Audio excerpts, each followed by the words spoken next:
Hey, and welcome to our talk on RedSourcing, cyber operations on a budget, because not all developing countries need to be developing countries.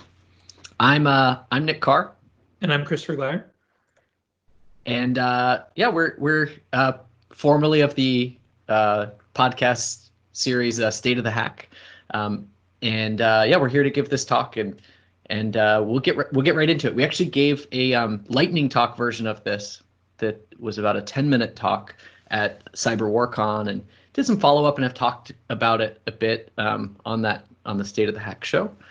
And we've expanded on it today and want to share some new thoughts on it. But the basic idea is that RedSourcing is our term for outsourcing these APT and financial attackers, outsourcing their development for sort of resource efficiency and evasion to red teams and red team tools.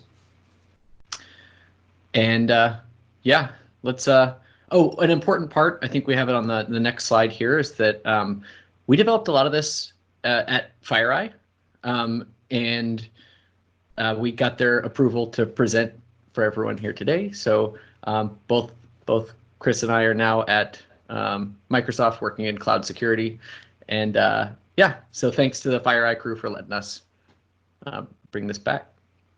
So, some part of my background, I was an economics minor in college, and Nick and I, as we were seeing kind of different trends over several years, we had kind of different ways that we want to try and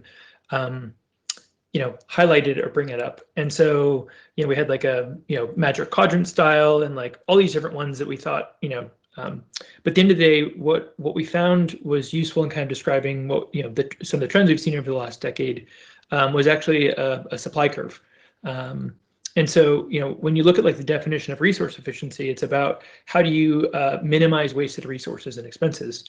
And so when we think about that from like a cyber operations perspective, if you look at like the cost on the vertical axis, and so for more resources, and that could be time and or money or personnel, for more cost and more effort that you put into that, you'll get some amount of additional capability. But over time, that capability, you'll have diminishing returns on that capability. And so we thought it was useful to kind of frame cyber operations in this, and then start actually comparing how this has changed over time. So I kind of want to like take a step back, because many people here at this conference may not be aware of what intrusions were like in, say, the early 2010s, but it looked very different than it does today. So there were a handful of financial threat actors, maybe 2 or 3, that were doing really the targeted intrusions, that were doing card data theft or large-scale ACH transfer. You had a handful of nation states. They may have had several intrusion groups under that, but a limited number of nation states that were targeting organizations. And so as you transition from the kind of 2000, where it was mostly government and defense industrial base, to the kind of dawn of the 2010s, it started expanding as China in particular started getting more focused on intellectual property and technology transfer. So they started, you have like Operation Aurora in 2010. You have large multinational organizations that are being targeted. So it's still a fairly, defined list of organizations and size. And if you're not in one of those, your general risk of having like a major, catastrophic cyber incident that would cost your organization money or, trade secrets or something else was probably fairly low. The other thing that, from the threat actors that we investigated in that time frame, the majority of the tools that they leveraged were custom tools. So I'm kind of thinking of what APT1 looked like or what APT3 looked like in the 2010-2011 timeframe. And there are other I think it's important context too, Glyer. I don't know if people, we jumped right through and didn't go through a detailed background or anything, but both of us have spent over a decade in incident response. So this presentation and what we've been seeing in that time period is just our personal experiences for these different attackers. So we've kind of experienced a marked change. So what we wanted to highlight and kind of setting the stage there is that if you look at a decade plus ago to now, we see that there are more threat actors, and collectively with more capability. Now, I think some of that is inevitable just because of the, especially from a nation state perspective, the amount of benefit that you can gain from conducting cyber operations is, so high relative to the costs, so that I think that we were bound to see that happen. But we definitely see worse outcomes today than a decade ago in terms of, more victims, larger impacted victims, especially with like the kind of the trend over the last year or two of enterprise ransomware. Part of what we've seen there is that it costs significantly less to develop an entry-level computer network operations program, and both the location of the curve as well as the shape of this kind of supply curve, as we've deemed it. You can, for the same capability spent, say, 10 years ago, you can get either significantly more capability, but also the barrier to entry is lower for maybe groups or teams or operators or their financial or nation state who maybe couldn't operate properly, say in the financial side, who now can today, and so you have more. That's part of why you have more threat actors as well.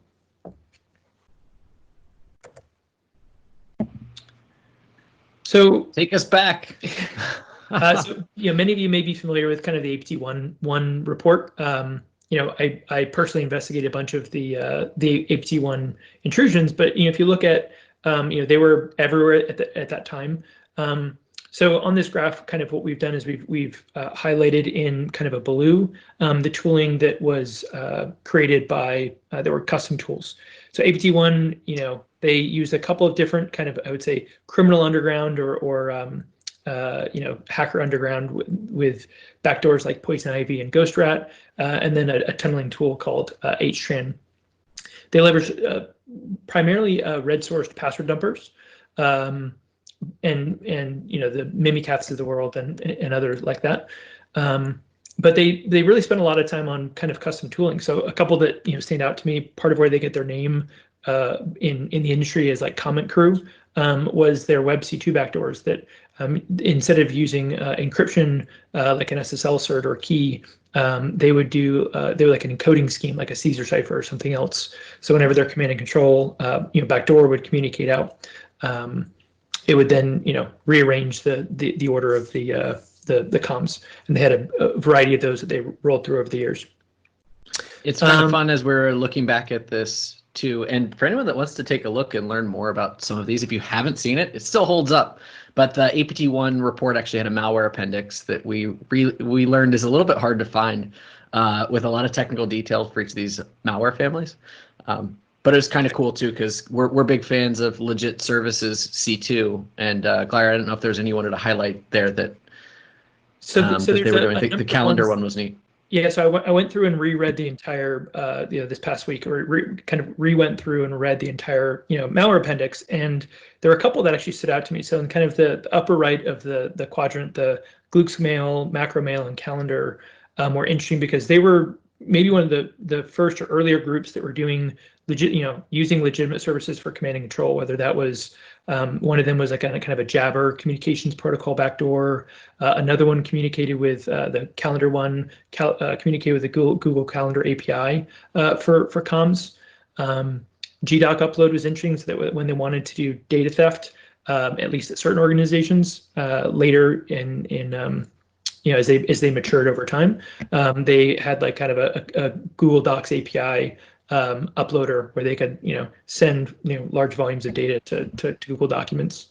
On the bottom left, actually, two of the ones, they were kind of interesting where we would come in and they would have like a very consistent pattern with which they would steal, say, emails from organizations. Email was a really large thing that they were targeting because they were trying to get communications about company A was looking to acquire company B that was in China or vice versa, and they wanted to understand the negotiating strategy or their bid position, et cetera. So you needed to monitor the email communications of those users. And so in the bottom left, the MAPI-GET and GET-MAIL were two different ways they did that using the MAPI protocol.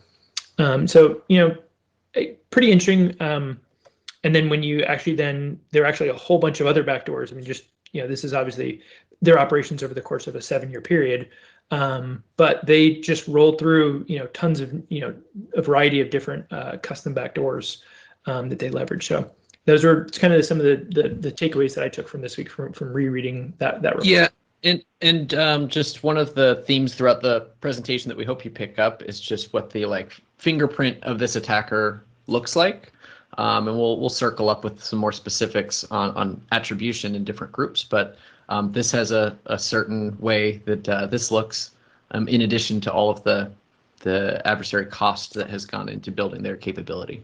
Well, I think the other piece on that side, when APT1 would be in an environment, it would be very common for you to find the same, say, either hash or, command and control, I say either IP or domain used at multiple environments.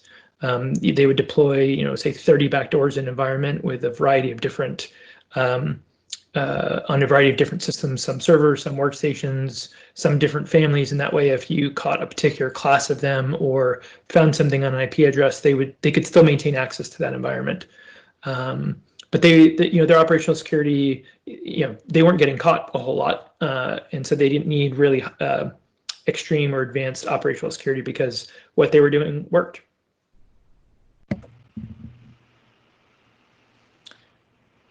Cool. So let's get into APT32 a little bit. Jump all the way forward, but it's still a story of a state-sponsored program that it was building to start spreading out the reach of their cyber operations. And specifically, the cross-section we're going to look at is when APT32, also known as Ocean Lotus and several other things, we're going to take a look at when they really started APT1 style targeting private corporations and broadening what they were conducting. So one of the interesting things about APT32 is that they use RedSourcing early to expand their operations. They used that time that they saved, that cost that they saved, to expand and take on take on new mission space. So APT32 is primarily law enforcement in Vietnam, and they're a law enforcement agency. And by using RedSourcing and seeing the successes there, they started to expand from domestic issues, focusing on law enforcement, but then their definition of law enforcement, which is tracking journalists and monitoring citizens, to conducting these full-on intrusions in private corporations. I think here it nicely called it corporate compliance and oversight, but you can imagine making sure the it's like a financial yeah, exactly. Just making sure companies, right? Yes, making sure companies understand that and are complying with the law was their definition of law enforcement as well. But to us, it looked like intrusions into private corporations to read their email. And then some other spy stuff. There's some pretty cool stuff there, Glyer. I don't know if we have the little snapshot of some of the things APT32 has done. They're much more involved in the in Asia and focusing on some of their region, Southeast Asia. But there's some cool. They're actually connected to a lot of bigger stories. If anyone remembers, although now maybe it's less odd to see, the president maybe saying something inappropriate. I remember a long time ago, there was a stolen Trump and Duterte classified transcript where they were talking about North Korea, and it was a document that was actually taken from President Duterte's office in the Philippines, and so it turned out, as explored in this article by Chris Bing, it turned out that the actual transcript was taken by APT32 from the Philippine Executive Office of the President, and it got out in this kind of weird way where they accidentally uploaded it to VirusTotal. But anyways, they started really expanding and having these massive successes, and we kind of coined the phrase, "You don't need to buy stuff to do spy stuff." And they just kept expanding their reach and expanding their operations in a number of areas. So yeah, we're looking at 2017. This is when FireEye first outed APT32 for conducting these private intrusions, and this is what they looked like. Comparing it on the same graph, we would just see them take tools and techniques released from on Twitter or on GitHub and stuff like that, and implement them within weeks sometimes, but often months into their program. So they had these fully featured backdoors, Windshield being a TCP-based backdoor, Soundbite DNS, and For Real being an ICMP-based backdoor. Those are their go-tos, but the way they would package and deliver them, they would deliver them with, publicly available tools, bypasses they find, and just set up basic persistence and launch these payloads using like a kind of living off the land technique of the day and wrapping it up and loading their shellcode with Cobalt Strike's shellcode loader. And at some point, we took the time to examine how long between when they were using these techniques in the wild and when they were originally shared. And so we're in the middle of some looks at some of the commands they were running, or the first time some of those were seen. And they're just big fans of, they're paying attention on Twitter and stuff like that, and implement them into their intrusions pretty quickly. As soon as they'd meet resistance, that's what was interesting. As the attackers were shaped, or as people responded to or tried to squeeze them out of certain networks, that's when they just roll to the next thing that they had been collecting and put into their operations. So I thought one of the more interesting ones, though, is we were, doing an investigation, and Cobalt Strike, the trial version, was deployed to multiple different systems, and we didn't really know how it got there. So, Nick, you want to walk through kind of like the research project that we found, and yeah, sure. Yeah, we couldn't figure out how it got on there. It was pushed out to all systems and couldn't figure it out. And then, as it turned out, here's the benefit. So just as a quick side note, I know some people feel that when we're looking at the economics of attacker RedSourcing, we're not giving credit to how it can help defenders, or we're not talking about the lift that it gives to blue team. So we'll get into that some, but I wanted to highlight here that because we've seen it before, we had some lightweight detections a couple different places. One of these, in this case, was for the do-it variable. And that right there was seen over plain text with our network sensor at FireEye. And it's actually an EPO push. So this is, it turned out we had these Cobalt Strike loader signatures and they were firing. We took a look at it, and that packet is actually the McAfee ePolicy orchestrator server pushing that out with a software deployment task. So that was really cool. We hadn't seen that before. And before we gave APT32 too much credit, we started to take a look for where they may have gotten that idea. And it turned out there was this kind of obscure project by Fun Over IP, Jerome Noken, where he released a tool, ePolicy Owner. And it had to do with a reused key and you could abuse and drop this and push it out to all systems. So KB, that knowledge base named PowerShell script was Cobalt Strike, and it was just pushed out to all systems using EPO with this tool. So next slide, I think we may have originally shown a little bit more about how we found it. But so APT32 also conducted information operations, which is kind of interesting. When we talked at the Cyber WarCon and gave people some insight into this, they were really interested in groups conducting information operations. But all I'll say there is that, again, this is just more things they're able to do while conducting the same intrusions with those same tools. So from a tool and resource standpoint, heavily leaning on RedSourcing and using it for all of those things at the bottom, which is just different. Seeing people use Cobalt Strike and these TPs to conduct information operations. So they were actually grabbing files from some victims and selectively releasing them or modifying them and releasing them to the public. It's actually still tied to that corporate compliance and oversight, where it was just to kind of frustrate the public on how certain companies were acting, whether or not they were acting this way or not. It was just an interesting new thing to see from a group that's RedSourcing. Oh, and you should know that, I don't know what I'm talking about here. So this is one of my biggest fans around the time we were publishing the APT32 research, giving his thoughts. So, there's a really interesting case. Is probably one of the largest cases of actually a real, I guess, attempted cyber attack. There have been relatively few,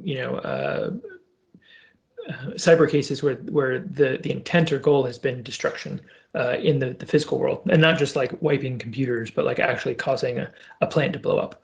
And so Nick and I actually both helped out with a team at Mandiant do an investigation of a particular threat actor we tracked that we called at the time, UNC 878. When we talked about it publicly, it was Triton, and then Trisis, and then I think DHS came out with my favorite name. They called it Hatman. So had many different names, but they were actually attempting to deploy a piece of malicious software at a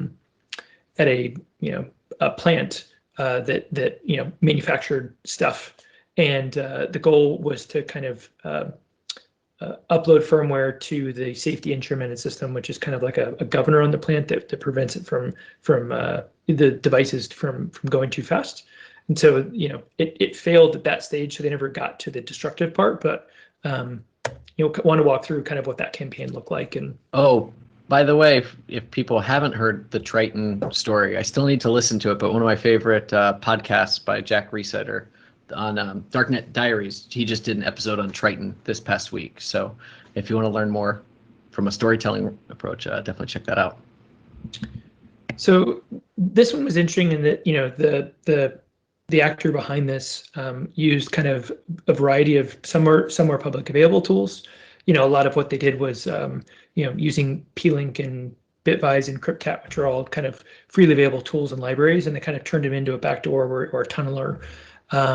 They peppered that in with some red source tooling, so WimiPlant, GoFish, and Vogue Mimikatz, and then complemented that by where they needed to in kind of the harder target of their environment. That's where they deployed more of their custom tools. So Triton being the most sophisticated of those, because to be able to develop that, you actually had to have access to a physical device yourself that would be one of these safety instrumented systems that you could develop the custom firmware for, figure out how to get it uploaded, et cetera. So there's a lot of both domain specific expertise to develop it, as well as cyber expertise.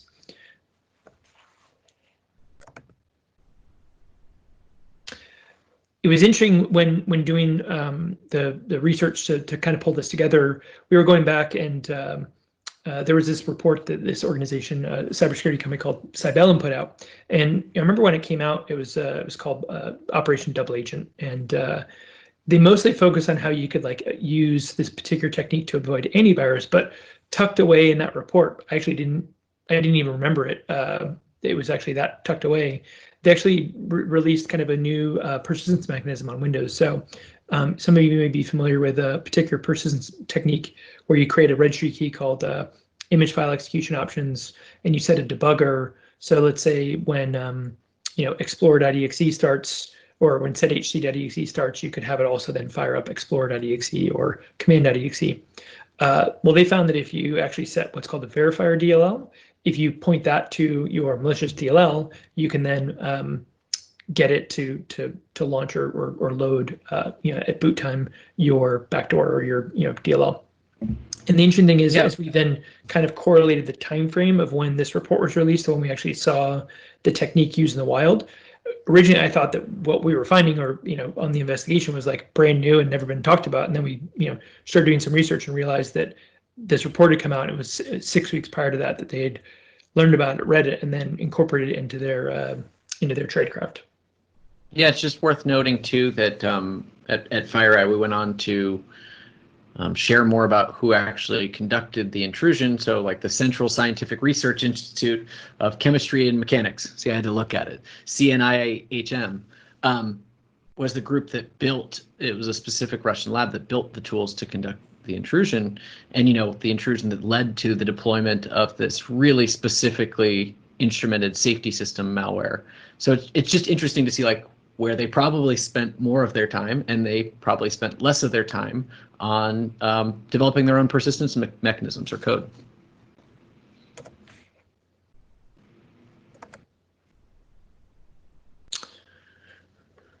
Good, sweet. Yep.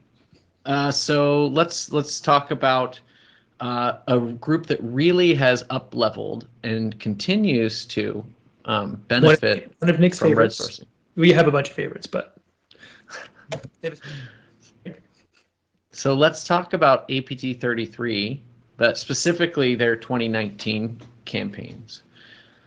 So and this is at the end, we'll give you some resources to learn a little bit more. So when we're talking about these campaigns, we're talking about these publicly released campaigns where we did a big write-up and explained to people what these groups were doing. So, but heavily RedSource, they're known for trying a bunch of different red teaming frameworks and offensive frameworks and just going through them until one works.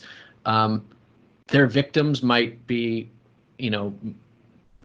might be behind maybe the rest of the world sometimes, but we've seen that even on the same intrusion. We've seen them using Unicorn, Empire, Meterpreter, PupiRat, which is the right way to say it, PoshC2 and stuff like that, and Coatic. So if you don't follow Andrew Thompson, who certainly shares freely his thoughts on a big portion of this debate, he's one of the people that always helped us chase around APT33. It seems like he was on every intrusion and watched all of this occur. So yeah, what they ended up doing though is saving their last payload, trying to avoid dropping it where possible. And their workhorse backdoor, once they needed it, once you forced them to have to drop it, was the Powerton backdoor. And we gave a lot of background in a blog post we put out about that. But one thing that they heavily used for quite a while was different modules of Ruler, the SensePost tool, specifically homepage persistence. And I think we have another slide about that a little bit more. Yep. Yes. So about 9 months after we had put the blog out talking about APT32 using it, apparently Cyber Command saw it as enough of an issue that they started sharing that out in again like 9 months after that. And sure enough, they were seeing, and we continued to see APT33 leverage this CVE for Ruler's homepage persistence. So yeah, it was interesting to see the Cyber Command sort of call out some of these specific techniques. And part of the challenge with this particular vulnerability is because it was a client-side vulnerability. It meant that it required organizations to not just patch, say, their Exchange server, or if they were using Office 365, they actually had to go, patch the Outlook client on every single system. And there's challenges with doing that at scale, especially when I think the CV itself was fairly low on the severity level. And so we saw lots of different threat actors use this particular technique to maintain persistence in an environment. Yeah, it's funny, after this presentation, we went on to see a bunch of other threat actors, including some authorized threat actors at TrustedSec, and we put out a blog post about some really cool stuff they were doing. So we've seen a lot of really, really skilled red teamers iterate on these techniques, and in some cases, the tools get shared back out and picked up. It's just interesting to see that cycle. So I mentioned bad attribution up front to keep a lookout for the fingerprints of the different groups. Glyer, did you want to talk a little bit about that? Yeah, so I mean, there's different things that RedSourcing can do for organizations that conduct cyber operations. At the lower end of the spectrum, it can give you more lift in terms of capabilities, but at the high end of the spectrum, and APT 28 and 29 are both Russian groups. And they're definitely two of the more sophisticated ones out there that we've encountered. RedSourcing can actually kind of provide kind of a cloak or a means of obfuscating, who is behind a particular thing, especially in the initial stages of an attack. So on the right, there was a phishing campaign where they, APT29 deployed a Cobalt Strike beacon, but they, changed up a few things, right? They didn't just take the, Pandora malleable C2 profile. They like modified it just slightly. They did all these different things so that, unless you looked really closely and had a bunch of other pieces to know it was them, for the most part, you just say, oh, well, Cobalt Strike got used on this person, or, here's another backdoor. I'm not really sure who it is, especially if they used all brand new, command and control, had never used, say, an IP address or domain. We see lots of different threat actors, especially at the kind of initial phases of the attack lifecycle, where they're first breaking into an organization, and increasingly just leveraging more and more tooling throughout, or red source tooling throughout as much of the lifecycle as they can to kind of frustrate or make attribution more difficult. There are certain groups, especially 10, 15 years ago, where if you found a piece of malware, let's say APT3. Only APT3 used that malware. We never ran across a single group that ever used their backdoors. So if you found one of their pieces of malware, you knew instantly it was APT3. But if you juxtapose that with some of these other groups, they now start to try and move away from that as much as they can to make it really difficult to do that. On the left side, I was just going to say go ahead, give them the story on the left side. So on the left side, it's actually a piece that APT28 was targeting. There's a bunch of public reports. I pulled this from one of them, but they were actually doing close access operations. So if you remember the poisoning of the Skripals in, which is some people in the UK, they were dissidents from Russia, and they were poisoned. The lab that ended up doing the analysis of that poisoning was in the Netherlands. And so there was a close access operation that the Russian military intelligence conducted, that the Dutch intelligence got pictures and they followed them, etc. Their setup, but their setup was they physically went to that location and they were trying to break in using connected to the Wi-Fi, and then they were using a Spider Labs tool called Responder to then poison their DNS and get an NTLM hash or NetBIOS hash, so that was combining kind of red sourcing with a close access operation. So the tooling they use and what the end goal of that on the cyber side was kind of didn't make the press, or at least what they were doing. It was more the pictures of the crew and their setup, etc. Yeah, I don't think that people have really still put that together too much. So when we were at FireEye, we released a blog post, and I sat next to the guys that were working on that, the incident response in hospitality, where Responder was seen, and it was seen at these certain hotels and locations. And fast forward to when this came out, it helped put the whole story together. We just saw, from the incident response perspective, we saw Responder running on the network.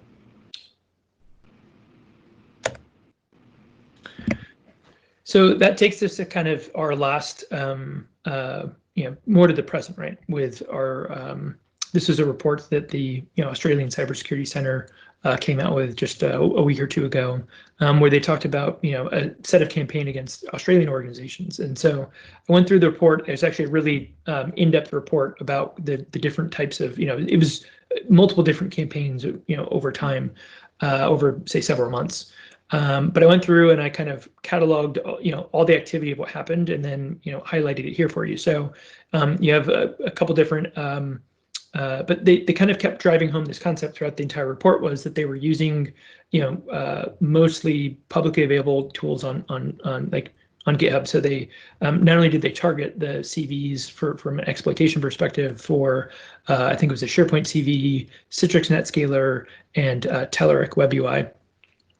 They actually leveraged the whole, the actual proof of concept code that was released by the offensive security community when discussing that vulnerability. They complemented that, so they used 3 different publicly available web shells: High Shell, AWIN, and Behinder. But then they complemented that with kind of some of their own custom ones. So they, HTTP core and this C# assembler web shell, they could actually pass, a .NET assembly to the web shell, and then it would, invoke that. So they customized where they needed to, but then they leveraged whole swaths of open source tooling, including, is a consistent theme here, Cobalt Strike Beacon, and actually a fairly recent new capability that was rolled into the PowerShell Empire framework, where it could actually communicate to an Azure OAuth app via OneDrive. Not for long. There's some exciting stuff coming there, but that was definitely a cool report to take a look at, and being labeled the copy paste campaign, you can, it kind of nails it on the head there. So I thought it would be interesting to kind of compare visually, the first group that we talked about, so APT1, and kind of compare them with them, today, right, with the copy paste campaign, and highlight visually kind of how different they look, right? Obviously, APT1 leveraged mostly custom tooling, and they augmented with that with a handful of tools from the criminal underground, and especially password dumpers from the offensive security community. And then the copy paste campaign is almost exclusively either free or RedSource utilities, within a handful of custom things where needed.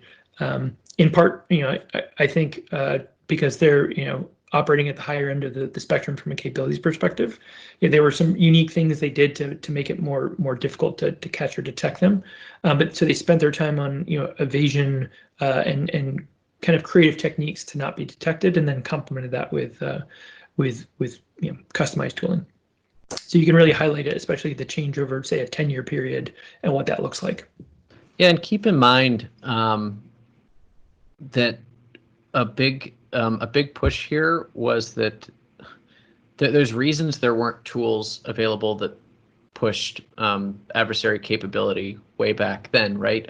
We didn't really get into it at the beginning, but it's worth noting when you look at something like this that red teaming didn't really exist. Offensive security was more pen testing. I know, Glyer, that's what your background was before you got into incident response, just focusing on the perimeter pen testing. So we're not really like, I'm not giving an opinion either way. We're reporting the news that as the offensive security teams started doing full life cycle intrusions, they continued to do the amazing work there and sharing that they do that's benefited red and blue alike.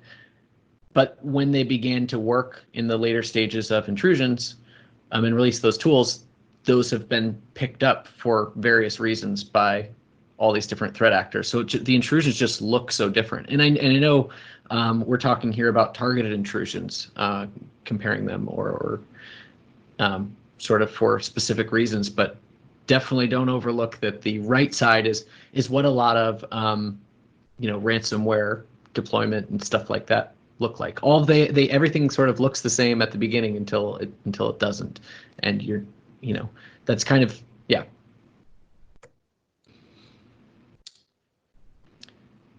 it kind of leads us to this here, where I think we don't want to get, this isn't about like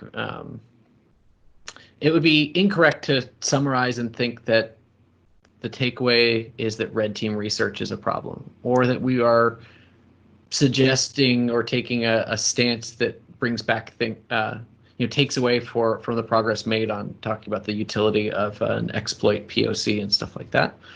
This is really to let people know that this stuff really matters, that there's red team tools and research is watched by everyone. It's used by all kinds of attackers. We like to say authorized and unauthorized. We just would always categorize them together. In fact, on the FireEye Advanced Practices team where I came from, we really treated all activity the same, and we would cluster and sort of tactically attribute regardless. And that's good because that's what we wanted. We looked at detection the same way too. Like these are techniques you should be focusing on up front and not worry so much about attribution or not worry so much about the effects after that if you can handle it up front.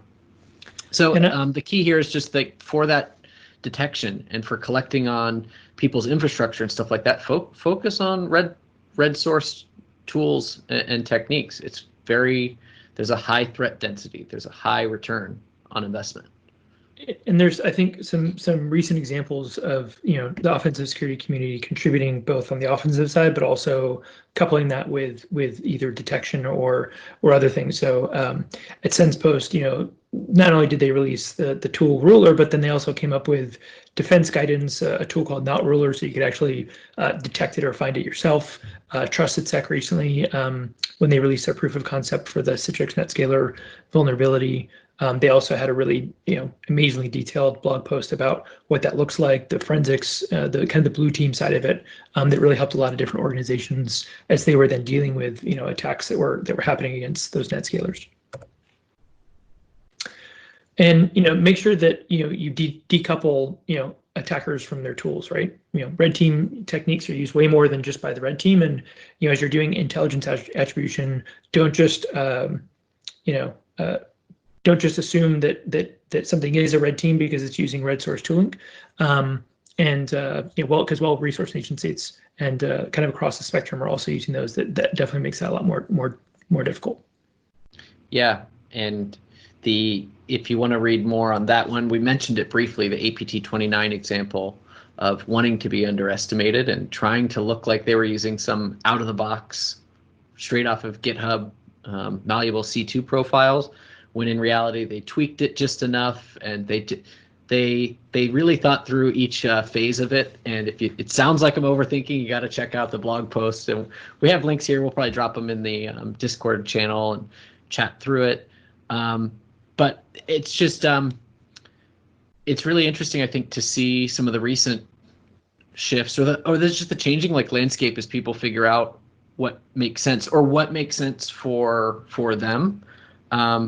Again, not that anything is good or bad, it just is. I know for a while people would ask when we try to talk about, I guess, sensitive topics like this, especially from the blue team perspective,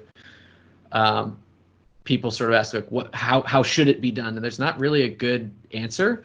It's really I feel like there's just a bunch of different models that all have different trade-offs, and we talked a little bit other times about what's it look like if somebody tries to keep a tool all to themselves. Well, in some cases, if it's powerful enough, maybe that's not possible. If you take Benjamin Delpy and Mimikatz and the evil maid scenario where his hotel room was intruded upon when he was giving a presentation at a security conference in Russia. Or you have the licensed model, the commercial license model, like Cobalt Strike, factoring out the trial versions and stuff like that. And people will still attempt to crack that, and they're doing the right thing there and continue to try to tighten that up. So there's a license model. There's where someone tried to keep it totally private. One of the things I saw in the past couple weeks is there's GitHub has a sponsorship model, I think, right? So Marcelo Bytebleeder, yep. Rightfully so. Anybody knows if you do an open source project, it just can consume you, and it's not like other people take it and run with it. It's just a lot on you to maintain. So there's sort of it's like Patreon for development, and there's you can sponsor him on GitHub and basically get timed access or early access to the tools to allow people that will take that step to have access to something earlier when it's more innovative and everything like that. I just thought that was really cool. I'm also encouraged by a lot of the people, our coworker, Cyber War Dog. He's been making some offers and some suggestions and following up different people's tool and technique releases with pretty in-depth review of the telemetry it creates and detection. And I've tried in the past previously to reach out and sort of co-author a detection portion of people's blog posts if they're going to release something. And it's just, I'm optimistic, I think, about the direction. But it's just really challenging and interesting how much the shape of intrusions has changed, due to the RedSource tooling. Well, that concludes our presentation for today. We'll look forward to taking questions in the Q&A. Thanks.